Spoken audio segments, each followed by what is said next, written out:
Pasti pemikirannya apa? Setan kan?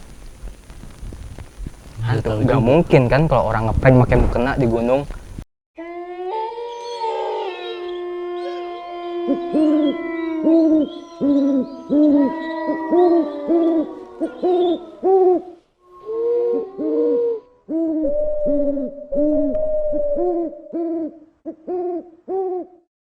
Assalamualaikum warahmatullahi wabarakatuh. Balik lagi di Storymon ID. Oke, bintang tamu kita atau narasumber kita masih dengan Mas Arki. Mas Arki apa Kang Arki? Arki aja bang. Oh, Yoi. gitu. Nah, beliau ini ternyata masih mau punya cerita yang cukup menarik untuk kita dengar. Katanya sih waktu dia pendakian di mana? Gunung Burangrang ya? Oke, gak usah berlama-lama lagi. Oke, langsung saja kita saksikan cerita beliau.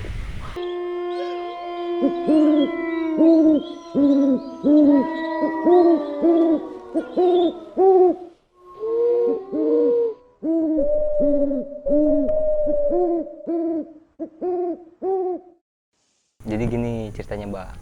Waktu gua mau mendaki ke Gunung Burangrang nih ya, itu tuh berdua sama abang gua, emang udah direncanain. Gitu. Rumah lu di Bandung apa lagi di toko nih? Ketika gua di Bandung. Oh, di Bandung. Iya, gua di Bandung kan. Itu pas Lebaran ketiga lah ya. Lebaran ketiga tahun kemarin 2019. Nah, terus gue udah rencana sama H+3 maksudnya. Gue lagi mikir lebaran ketiga tuh lebarannya 3 kali apa H+3? Iya dong. gue ngomong sama ini aja boleh nggak nih? Gue ngomong malu, woi lebaran keberapa woi? Gitu kan? Lebaran H+3 maksudnya. Lebaran ya H+3. Iya dong. Ya, gue sama abang gue itu udah rencanain, pokoknya lebaran H+3 ke Burangrang nih kita gitu kan. Buat ngisi liburan juga. Ya udah, oke, gue rencanain tuh sama dia, prepare segala macem peralatan, udah pokoknya udah di setting lah ya peralatan gitu kan. Nah terus gue udah janjian nih sama dia, pokoknya lu kan dia kita udah beda rumah ya, gue masih tinggal sama orang tua, kalau dia tuh udah berkeluarga, jadi dia tinggal sama istri sama anaknya.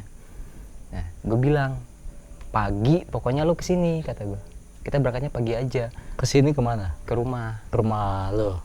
Ke rumah, gue nggak punya rumah bokap gue bang. Iya, Gua maksudnya ke masih- lokasi lo dong. Iya, ke lokasi gue nih. Nah terus ya pokoknya kita janjian pagi, karena emang dari rumah gue ke Burangrang itu jaraknya deket. Kita dari rumah gue itu kisaran sejam setengah lah ya, kalau santai pakai motor itu sejam setengah. Nah dia salahnya malam-malam dong, jam 1 ke rumah kan, langsung dia ngajak, udah yuk berangkatnya sekarang yuk kata dia. Kata gue, kalau berangkat sekarang sampai sono kisaran jam 3-an lah mungkin ya, jam 3-an, terus ngapain ya? Ya kita tidur dulu di base camp gitu kan, ntar kita ngobrol-ngobrol sama pendaki lain. Pokoknya kita pemikirannya yang namanya weekend pasti rame itu gunung gitu kan. Iya pasti rame itu gunung, dan ternyata sampai sono Akhirnya lu jalan dong malam. malam jalan. Akhirnya mutus kata lu kan tadi ngapain, debat dulu nih, jalan apa enggak, jalan enggak. Iya, Ya, gua akhirnya sempet dan debat. akhirnya jalan. Karena emang maksain jalan tuh gue. Terus gue nyampe base camp tuh jam 3, gue jalan tuh sama dia. Tapi ternyata nggak sesuai dengan apa yang diharapkan, base camp rame, weekend ternyata enggak. Sepi, bahkan si yang nunggu base campnya itu nggak ada orang sama sekali. Nggak ada orang sama sekali kan. Ya udah aja kata gue, tidur aja lah di sini. Akhirnya gue tidur tuh berdua sama dia di base camp itu. Dan yang kocaknya nih ya, diserang sama anjing. Emang kan base camp itu dekat sama pemukiman warga. Itu anjing-anjing kampung yang suka dipakai buat ngeburu, ya kan. Itu tuh gue dideketin, kayak digonggongin tuh kisaran hampir 7 anjing lah ya, 7 anjing gitu kan. Kata abang gua, jangan lari, udah biasa aja, biasa. Ya kata gue, siapa yang mau lari gitu kan, mau lari juga lari kemana gitu kan kalau dikejar gitu. Yang namanya udah posisi di base camp gitu, sepi, nggak ada siapa-siapa, ya udah aja. Itu akhirnya untungnya si pintu base camp itu nggak dikunci. Nggak dikunci kan. Ya ya udah gue masuk sama abang gue, bodo amat gitu kan. Iya. Di situ tuh ada kayak makanan tapi ya nggak ada niat jahat sih ya, yang namanya warung gitu. Udah aja gue masuk ke situ sama abang gue, tidur di dalam, tidur di dalam. Untungnya gue bangun sebelum yang apa ada orang-orang, gue takutnya disangka mau maling apa mau ngejebol warung, nggak tahu ya, ya kan. Ya udah akhirnya gue bangun, ya keluar, nggak enak ini mah warung kata gue. Ya udah akhirnya keluar. Nah jarak nggak lama, kisaran setengah jam itu si pemilik warung datang. Pemilik warung datang. Nah terus dia nanya, mau naik ya A gitu kan. Orang Sunda, mau naik A ya? Iya. Naik gunung maksudnya. Iya. Naik gunung gitu. Langsung, iya Bu, ini kalau mau daftar kemana ya? Oh nanti saya nggak ngerti, tunggu ini aja. Tunggu apa? Yang tiketing yang bisa jaga tiketnya gitu. Tapi di situ juga? Di situ juga tempatnya, di warung itu juga. Dan emang ada satu warung. Terus itu gua namanya itu base camp, apa sih namanya itu sebutnya, perhutani kan. Jadi itu ada 2 jalur, yang satu jalur perhutani, yang satunya lagi itu Legok Haji. Cuma ada lagi jalur satu lagi gua nggak tahu itu namanya apa ya, tapi jarang dinaikin sama pendaki. Lebih seringnya pendaki itu naik ke jalur Legok Haji. Haji. Nah, perhutani juga ada sih tapi masih jarang. Karena dari jalan raya itu jaraknya lebih jauh gitu kan. Sebenarnya satu gang, cuma lebih jauh kalau yang ke perhutani gitu. Oh gitu. Iya. Tapi kalau kata gue sih, gue udah 2 kali kesana, lebih nyamanan yang perhutani jalurnya ketimbang yang Legok Haji gitu. Terus akhirnya lu tiketing bayar jam berapa tuh? Maksudnya ketemu bisa tiketing gitu? Jam 9. Jam 9? Iya jam 9 tuh. Baru buka ya? Iya baru buka. Dan itu gue selama nunggu yang jaga tiketnya itu pendaki udah datang. Ada pendaki yang datang juga gitu, udah lumayan banyak juga di situ. Udah lumayan banyak dan emang ternyata jarang orang yang mendaki ke Burangrang itu dalam keadaan malam hari, enggak, lebih ke pagi apa siang gitu kan. Karena jarak tempuhnya juga enggak terlalu lama sih, 5 jam, bahkan kalau yang udah terbiasa 4 jam katanya. 4 jam bisa sampai puncak gitu. Ya udah akhirnya udah tiketing, packing segala macem, berangkat. Nah dari atas sampai ke puncak itu nggak ada kendala lah ya. Maksudnya dari atas gimana? Kan Apa, lu dari nih atas, lagi dari base ceritanya camp. dari base camp. Ya, kan? dari base camp ke puncak itu Lu jalan pagi jam 9 dong? jam 10. 10. 10:30 10 lah. Itu gue jalan, nggak ada kendala sampai puncak. Nggak ada kendala kan. Cuma emang abang gue tuh orang iseng. Di triangulasi gitu kan, ada kayak apa sih, kayak gembok nonjol dari tanah gitu kan. Triangulasi itu apa? Tugu. Oh, tugu puncak Burangrang itu namanya triangulasi. Kan kalau tugu kan sebenarnya triangulasi kan? Kurang tahu gua. Iya. Kurang tahu gua. Iya, triangulasi itu. Nah, terus ada kayak gembok gitu kan, sama abang gue dikeruk. Lu sampai jam berapa nih? Taruh lu, maksud gua biar jelas dulu nih. Lu dari bawah sampai ke puncak. Itu gua kisaran jam, karena santai jam 3. Jam 3 apa? Jam 3 sore. Jam 3 sore. Agak santai sih, nggak terlalu. Nah, udah sampai puncak. Sampai puncak ya udah pokoknya bikin tenda apa segala macam. Oh, lu bikin tenda di puncak. Iya, di puncak. Nah, terus foto-foto dong di tugunya itu kan. Di tugunya foto-foto. Abang gue ngeliat kayak ada gembok nih gitu, sama dia tuh dikorek-korek sama pisau belati gitu kan, pisau gunung itu yang bisa pisau lipat, dengan dikorek-korek sama dia tuh kayak ada kotak gitu tuh, ada kotak itu tapi abang gue nggak berani ngambil. Dia cuma bagian ngorek doang, orang lain yang ngambil, penasaran dia ambil, terus minjem pisau abang gue, itu gemboknya mau dibongkar, cuma susah karena udah karatan. Akhirnya si kotaknya itu cuma kecongkel bagian tutupnya doang, kebuka. Pas diintip itu kayak ada keris dalamnya, kayak ada keris. terus kayak apa sih dibalut kain gitu, gue nggak ngerti lah itu apaan ya, gue nggak ngerti itu apaan. Terus akhirnya ya udah ada orang terus itu nyaranin, jangan macem-macem kayak gituan mah, langsung itu kuburin lagi aja gitu. Nggak ada yang mau nguburin di situ kan, ya karena Kubur. Emang kan keadaannya dikubur. apa si kotak itu posisinya emang tadi terkubur apa gimana? Terkubur, iya, di dalam tanah, cuma kelihatan gemboknya doang Oh nonjol gitu, tuh. terus digali Sama bang gua tuh, salahnya iseng orangnya.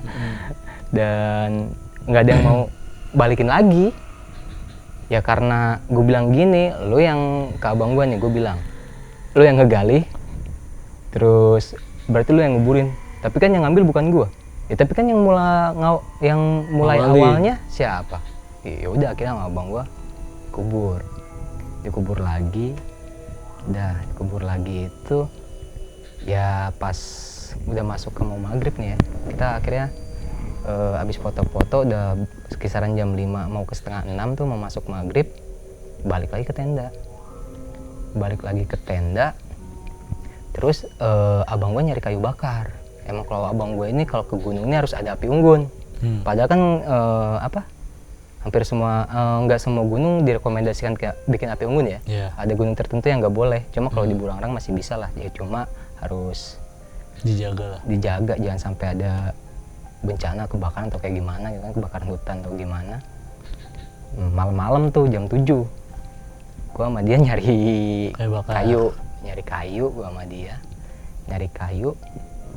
Cuma nyari kayunya itu agak jauh karena emang kalau di puncak Burangrang itu agak botak ya.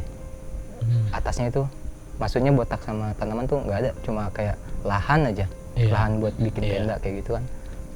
Turun ke bawah nyari kayunya, cari pohon yang udah kering gitu kan, diambilin apa sih namanya, rantingnya. Iya, ini lu namanya apa sih, ranting ya? Rantingnya diambil, rantingnya yang kering tuh. Diambil rantingnya yang kering. Udah pas udah dapet, abang gua naik tuh karena ada yang ngeliat ranting kering lumayan kok jadiin api unggun karena lumayan gede. Si itu ranting, dia maksain naik Kemana? Naik ke pohon buat ngambil ranting itu tuh. Ngambil ranting itu, ditebang aja sama abang gua, jatuh itu ranting. Nah pas jatuhnya itu jadi karena jaraknya curam gitu kan ya, glosor turun si rantingnya, ya udah kita ngambil jarak 3 meter dari si pohon yang kita tebang itu, ambil ranting yang udah ketebang, kepotong. Nah udah aja, karena jarak jalannya cuma setapak gini, otomatis kan kita babat-babatin dulu kan biar enak dibawanya gitu, diseretnya enak gitu. Tiba-tiba nih ya, kok ada kayak bau-bau nggak enak gitu nggak sih, kalau bau kayak bau bangke gitu kan, kayak bau telur busuk. Cuma gue mikirnya paling ada hewan mati kali ya gitu kan, di sini ada hewan mati, gak mikir macem-macem. Abang gue juga nyium, kok bau busuk sih, abang gue bilang gitu kan, lu kentut ya? Apaan kentut bau busuk, nggak mungkin lah. Langsung udahlah, gak usah diiniin, kata gue, gak usah diobrolin kayak gitu mah. Langsung udah aja, pas gue narik si kayunya sama dia berdua tuh, kayak ini jalan setapak nih, kanan kiri itu kayak alang-alang. Nah cuma alang-alang yang agak depannya sedikit nih, mau jarak gua ke atas, naik ke atas itu tuh agak apa sih namanya, lowong, nggak ada pohon. Nah itu dari sela-sela misalkan nih alang-alang nih, nah sini tuh alang-alang semua, nah sini tuh kayak nggak ada pohon. Udah terbuka maksudnya. Udah terbuka. Nah dari balik pohon ini tuh kayak ada putih-putih gitu, jaraknya nggak jauh jaraknya dari kita. Mungkin kalau misalkan kayak bersebelahan lah. Pas enggak, kata gue, astagfirullahaladzim gitu. Coba kalau nih Bang Melki kan suka naik gunung dia, kalau ngelihat putih-putih di gunung, pasti pemikirannya apa? Setan kan? Hantu. Nggak mungkin kan kalau orang ngeprank pakai mukena di gunung, nggak mungkin dong. Bisa jadi kena cahaya headlamp mungkin. Berbentuk, masalahnya berbentuk, kayak bentuk orang gitu, ya kan? Ya cuma astagfirullahaladzim, kata gue, ini aduh, gue sempet muter balik, kata abang gue juga ngeliat. Terus akhirnya gue muter balik, turun lagi ke bawah, lanjut lagi nggak nih? Lewat mana ya? Ya kali kita mau nerobos alang-alang buat ngindarin jalan itu kan? Buat ngindarin jalan itu. Ya nggak mungkin lah. Ya udah, lanjut udah nggak ada. Oh emang udah nggak ada tuh. Oh udah nggak ada, udah aman. Terus sempet kaget tuh, masih kaget tuh apaan? Sampai mikir tuh apaan ya? Dalam hati. Nah abang gua di belakang teriak, Allahu Akbar, saking kagetnya gitu kan. Dia teriak deh. Pas gua nengok ke belakang, sumpah itu kayak apa ya? Pocong asli. Dimana? Maksudnya di mana? Bentuk pocong di belakang abang gua. Dan abang gua ngeliat, karena abang gua teriak, gua juga otomatis nengok badan ke belakang. Itu pocong. Itu pocong gitu kan. Atau gua nunduk gitu kan, gua langsung nunduk. Ya akhirnya gua jalan ke depan. Pas gua jalan ke depan, tiba-tiba ada di depan. Ada di depan tapi kayak nyebrang gitu. Set gitu. Putih gitu. Otomatis gue balik lagi dong, gue takut, gemeteran tuh. Gue udah gemeteran, pokoknya itu si ranting pohon gue lepas aja udah, gue lepas udah itu, saking gue takutnya kan. Gue lepas, gue ini balik ke balik ke belakang. Abang gue ngeliat tepat di belakang gue, cuma agak jauh mungkin jaraknya kisaran 5 meter. Abang gue langsung nunduk, ntar lu tahan. Gue udah tahu dia ngasih kode tahan maksudnya apa di belakang gue. Itu jaraknya 5 meter gitu kan, jaraknya 5 meter. Langsung tahan. Langsung gimana nih, kata turun aja ke bawah, pokoknya gue udah bacaan tuh ya, kata gue ini apaan lagi, kata gue nih kan. Itu sempet shock lah kalau kita nemu kayak gitu ya di gunung itu, sempet shock. Ya udah gue akhirnya tenang, soalnya kalau yang namanya apa sih, dalam keadaan panik ya, takutnya kita lari, kita keserimpet, apa kita jatuh kan celaka buat diri sendiri kan. Pokoknya tetap nenangin diri lah setenang mungkin di situ tuh. Ya udah akhirnya gue jalan. Pas gue jalan lagi, jalan ke atas nyium kayak bau bangkai lagi. Nah, pas nyium bau bangkai lagi, udah nggak banyak omong, itu ranting lepas lagi, lari. Akhirnya gue lari, abang gue ikut lari. Itu pohon tuh yang pas tepat depan gue tuh goyang-goyang tapi kayak goyang-goyang gimana sih, kayak ada kayak ngegoyangin, kayak ada yang ngegoyangin gitu, bukan goyang kena angin. Nah terus pas ada pohon goyang-goyang gitu kan ya, gue sempet mau turun lagi ke bawah, tapi abang gue tuh kayak ngalangin gitu, karena emang jalan setapak gitu kan, kayak ngalangin gitu, karena abang gue kayak nggak bisa gerak gitu. Oh gitu. Iya, kayak nggak bisa gerak abang gue, kayak nggak bisa gerak. Ya udah akhirnya diam di tempat situ tuh, gue diam di tempat di situ. Pas udah agak diem sekitar 2 menitan, lu kenapa sih, kata gue. Hayu ih, katanya. Gue masih takut, kata abang gue. Masih takut, gue shock, katanya. Langsung udah ya itu bentar lagi tuh sampai ke tenda. Langsung udah, katanya. Udah abang gue tuh akhirnya jalan sama gue tanpa ngebawa ranting yang udah dipotong. Tetap naik ke atas. Tiba-tiba itu ada cewek ya, pendaki gitu, nangis. Cewek pendaki lu pas naik itu udah tuh aman ya? Udah aman. Itu lagi. Udah itu aman. Ternyata itu ada cewek pendaki nangis depan tenda, lagi dikerumunin sama teman-temannya, ya kan. Terus gue sempet shock juga, karena kejadian yang tadi barusan kan. Ya kan, nggak bisa kan kalau kita nemu kayak gitu langsung ceritain di atas puncak, nggak bisa kan ya. Kayak gue diem aja di situ kan. Terus gue denger ada temennya nanya, kenapa sih nangis, kok datang tiba-tiba nangis. Nah itu kejadiannya sama, cuma bedanya dia itu ditemuin kuntilanak. Maksudnya kejadian sama tuh gimana? Ya kayak gue. Dia ngambil ranting juga? Diteror, enggak sih, kayaknya habis kencing apa gimana gitu ya. Oh gitu. Iya habis kencing, kayak dia katanya ngeliat kuntilanak. Dan ternyata si cewek itu temannya cowok yang waktu di Tugu yang ngambil kotak. Oh yang iya, abang gue yang ngegali, dia ngambil kotaknya. Nah itu cowok yang nganterin itu cewek gitu kan. Kita ngeliat kuntilanak katanya. Udah jangan diceritain gitu kan. Jangan diceritain, udah katanya. Tapi kan kesurupan nih dia. Ya kesurupan nangis. Oh, nangis takut, aja, iya, takut. karena mungkin shock gitu ya, namanya cewek mungkin. Ya udah gitu emang baru pengalaman pertama kali dia naik gunung katanya, kata teman-temannya. Udah kan. Dan akhirnya udahlah sampai ke malam itu alhamdulillah udah nggak ada gangguan lagi.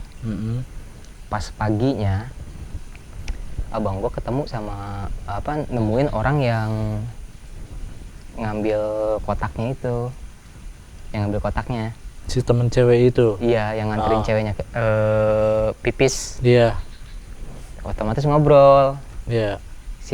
Jadi yang mulai awal ngobrolnya itu si cowoknya itu. Ya, si cowoknya itu ya teman gue nangis soalnya lihat Kunti itu, iya, ngeliat si Mbak Kunti itu. Nah, sebenarnya gue juga udah ngeliat, kata si cowok itu. Gue yang ngeliat pertama, cuma kalau gue kasih tahu takutnya panik juga. Jadi panik gitu kan, kalau gue samperin dia lagi jongkok gitu kan, serba salah itu cowok. Dan ternyata si ceweknya emang ngeliat akhirnya ngeliat, ngejerit kan, ya udah di bawah PT itu nangis. Dan abang gue juga cerita juga di situ. Pas ya gue juga ngambil ranting sama adik gue mau bikin api unggun, sempat ditemuin pocong, gitu kan, sempat ditemuin pocong gitu. Ya mungkin jadi mikirnya tuh jadi ke apa jangan-jangan gara-gara kita ngusik yang kotak yang udah dikubur yang harusnya nggak diusik malah kita usik gitu kan, kita gali kayak gitu. Ya mungkin ya ada sangkut pautnya kali ya sana ya, karena emang yang diteror itu ya orang yang rasa musik terganggu kali. Iya, jadi kayak mungkin ngerasa terganggu, jadi ya balik neror gitu. Ya udah akhirnya gimana nih, takutnya ntar ada apa-apa sampai rumah gitu kan. Kata siapa? Kata abang gua.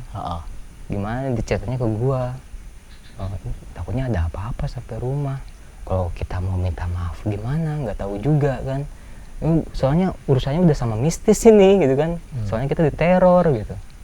Langsung kata gua, gua mah nggak tahu, kata gua, lu yang ininya. Ya udahlah, akhirnya pas kita turun, kita cerita. Turun ke bawah, dari atas turun ke bawah itu. Gua pokoknya gue turun itu jam 11 siang. Sampai bawah itu agak cepet sih, jam 2:30. Aman lah ya? Ya aman, nggak ada kendala pokoknya. Selama kita naik terus kita turun aman, cuma pas gangguan tuh di malamnya aja. Pas di malamnya sampai nggak bisa tidur loh itu asli kita, karena masih was-was, takut gitu kan, masih ada rasa shock ketemu yang kayak begituan. Nah terus ceritalah kita sama yang jaga tiket. Kemudian jaga tiketnya pas waktu kita naik tuh bawa bapak. Pas mau turun itu kayak anak muda gitu. Anak muda gitu, jadi ceritanya udah mulai nggak canggung dong. Kalau anak muda mah kita cerita, kita malam ada gangguan gini. Gangguan apaan sih? Kayak kita diteror sama kalau orang Sunda bilang mah jurik gitu kan, setan lah gitu. Langsung kok dia balik nanya, ada ini enggak ngelakuin kesalahan ketika lagi mendaki atau kayak gimana? Abang gua nggak mau cerita. Enggak kok. Langsung kata gua ceritain kan. Langsung dia akhirnya cerita, oh iya, dia abang gua tuh bilang di deket tugu ada kayak kotak gitu kan, itu kelihatan gemboknya. Terus akhirnya gua keruk si tanahnya pakai pisau, tapi gua nggak ngambil, gua cuma ngeruknya doang karena gua penasaran gemboknya nonjol. Iya, ini dalamnya ada apa? Ternyata kotak. Nah, ada orang yang lebih usil dari gua, diambil, dicongkel, mau dicongkel gemboknya tapi nggak bisa karena gemboknya udah karatan. Akhirnya diintip dalamnya, ditanya sama yang jaga tiket, emang dalamnya apaan gitu kan. Dalamnya kayak keris sih, cuma dibungkus sama kain gitu kan. Kainnya juga udah dekil, kain itu kayak. pas diintip agak gede juga berarti ya? Lubangnya sampai gede loh bang, jadi ini kan lubang ini begini nih, itu sampai kebuka begini, jadi kelihatan jelas kalau kita ngintip gini. Iya, karena dicongkel jadi pengok gitu si tutupnya itu. Mungkin kalau diterusin lagi bisa itu sampai rusak gitu kebuka, cuma karena mungkin cuma penasaran doang pengen tahu dalamnya kayak gimana gitu kan. Mungkin mikirnya harta karun kali ya. Pas tahu Bisa jadi kan. keris mah nggak jadi gitu kan, taruh aja digeletakin. Terus nanya, terus dikemanain kotaknya? Terus kata abang gua, gua kubur lagi katanya, gua kubur lagi. Langsung, wah itu harusnya jangan, gue juga nggak tahu kata yang jaga tiket. Gue juga baru tahu loh dengar dari cerita lu kalau di deket Tugu itu ada kotak kayak gitu kan. Dan terus akhirnya manggil kuncen, takut. Iya, kuncen yang di pemukiman situ, iya, yang orang sesepuhnya lah ya, kuncen Gunung Burangrang lah apa. Bukan Gunung Burangrang sih, tapi di sesepuhnya lah di situ yang tahu Seluk beluk kayak Gunung Burangrang. Iya, dibilangnya kuncen Gunung Burangrang. Iya, dipanggil gitu kan. Terus itu nyeritain si pokoknya bapak umur 60-an lah. Dia nyeritain itu saya tahu kotak itu ditanamnya. Kamu tahu nggak yang bikin apa? Yang bikin Tugu di puncak katanya. Itu tuh jajaran Polri yang bikinnya gitu kan. Sengaja dibikin Tugu kayak gitu buat penanda, dan itu kotak itu emang apa sih? Orang-orang Polri lah yang naruh ke situ.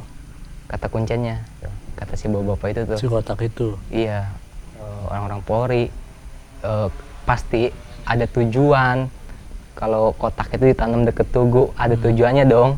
Ya kan? Nggak mungkin tiba-tiba mau nanam aja gitu kan. Nanam kotak itu deket Tugu. Langsung terus gimana nih Pak gitu kan, kita takut ada apa-apa gitu kan. Langsung kata bahwa tapi dikembaliin kan, bener dikembaliin Pak gitu kan. Dikubur lagi nggak? Dikubur lagi. Oh ya udah, nggak apa-apa lah, mudah-mudahan gitu kan, kata bapak itu bilang ya udah mudah-mudahan nggak ada apa-apa gitu. Ya udah kan, bapak itu udah bilang kayak gitu, kita tenang. Iya. Kita tenang kan. Nah ya udah kita pulang tuh. Pas kita pulang tiba-tiba abang gua kan yang bawa motor, gua dibonceng tuh. Oh, naik motor sana ya? Naik motor. Abang gua bilang, kok kepala gua pusing sih gitu kan, gantian dong gitu. Udah gantian kan. Gantian sampai rumah, abang gua sakit. Asli. Besokannya apa pas enggak, sampai langsung rumah? nyampe, langsung dia kayak meriang gitu, kayak keringet dingin lah kalau dia kayak demam gitu kan, keringet dingin, dia sakit. Gue sampai merinding nih ceritanya nih. Dia sakit, terus kata gue udah tidurin, lu mau makan nggak gitu kan. Langsung ibu gue nanya, kenapa sih? Kata kecapean, gue bilang kecapean dia kali gitu. Langsung ya udah tidur aja. Langsung abang gue tidur. Itu terus jarak 2 jaman dia tidur ya. Pokoknya gue di situ tuh gue juga lagi rebahan sambil main HP tuh gue. Iya.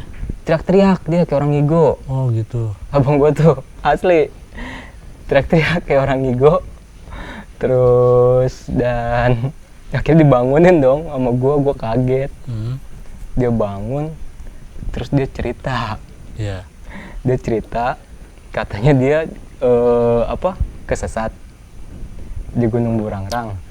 Gitu kan, tapi kesesatnya berdua sama yang orang barengan sama dia tuh. Iya, yang usil sama kotak itu tuh. Iya, kesesat, tapi kesesatnya gue malam-malam kata dia. Malam-malam tapi gue kayak nggak lagi mendaki, soalnya pakaian gue pakaian biasa. Gitu kan, kesesatnya gue berdua sama dia. Terus kenapa? Gue ketemu sama kayak kakek-kakek gitu kan. Gue ketemu sama kakek-kakek. Gue bilang sama kakek itu, Pak kita kesesat Pak, jalan mau turun ke bawah, arah pulang kemana Pak ya, gitu kan. Dikasih tahu tuh sama kakek, makanya kamu jangan usil katanya. Langsung, lagian ngapain malam-malam ke gunung gitu kan. Langsung, nggak tahu Pak, kita kesesat, pengen pulang. Yaudah no, kalau pengen pulang, tunjukin tuh jalannya sebelah situ. Ya udah, akhirnya berdua tuh abang gue tuh sama yang orang itu tuh di mimpinya ini, ke jalan itu, nggak taunya itu jurang, jatuh ke bawah itu berdua, berdua itu jatuh. ke jurang tuh di situ tuh. Makanya dia teriak kali ya. kaget dia ngigo karena jatuh gitu kan, jatuh ke jurang itu. Ya udah akhirnya abang gue itu semenjak abis naik gunung Burangrang itu dia sakit hampir 2 minggu. Hampir 2 minggu asli itu dia Iya. sakit hampir 2 minggu, tapi alhamdulillahnya ya nggak ada apa-apa sih. Iya. Mungkin cuma kayak dikasih pelajaran kali ya. Mungkin bisa Ya, jadi. bisa jadi, ya nggak tahu juga sih. Iya. Ya, mungkin dia sakit atau dia entah kecapean atau emang karena gara-gara itu. Mhm. Ya pokoknya nggak tahu juga. Itu sih kayaknya gitu. Iya. Jadi sebenarnya banyak apa pelajaran banget di cerita lu nih Ki. Iya. Nah, buat lu sendiri yang terkait dengan saat pendakian itu, lu bisa kasih pesan, maksudnya kasih tips lah buat teman-teman, jangan lakukan apa, jangan lakukan Oh apa. iya, oke. Jadi gini buat teman-teman ya, ketika kita mendaki nih, kita jangan usil gitu kan, jangan usil ketika kita nemuin barang atau kayak gimana lah, apalagi sampai ngerusak alam tuh jangan usil ya. Soalnya ada pepatah kan bilang ya, di mana bumi itu berpijak, di situ langit harus dijunjung. Iya. Otomatis kita tamu kan di sana. Iya. Jadi kita harus datang Sopan santun ya, selayaknya kita dijaga. tamu Iya. gitu kan. Ngejaga ngejaga kayak kelakuan kita dari ucapan Iya. juga kadang kan. Betul. Ucapan juga bisa nyelakain kita kalau kita ngomong sesumbar. Iya. Gitulah pokoknya intinya jaga sopan santun dan Etika juga lah ya. etika, dan juga jangan pernah ngerusak alam lah, itu aja lah Ya. menurut gua. Iya gitu. Siap. Mantap banget nih pengalamannya dari Akang Arki, orang Bandung Akang. Oke. Bandung. Dari cerita ini kita buat cerita aja. Mudah-mudahan pengalamannya beliau ini ambil segi positifnya, yang negatifnya jangan ditiru lah. Jangan ditiru, nggak boleh. Soalnya kita kalau misalkan kemana-mana, ya jaga sopan santun itu ya Ki. Karena Iya. itu etika paling utama lah kalau misal kita mau bertamu ke tempat orang lain. Oke, cukup sekian. Terima kasih Arki, jangan Iya, Bang kapok-kapok. Melki. Oke, siap. Berbagi cerita di sini. Oke, untuk cerita kali ini mungkin kita tutup sampai di sini. Dan jangan lupa buat teman-teman tetap dukung Storymon ID dengan cara di komen, like, and subscribe. Oke, sampai ketemu di video-video selanjutnya.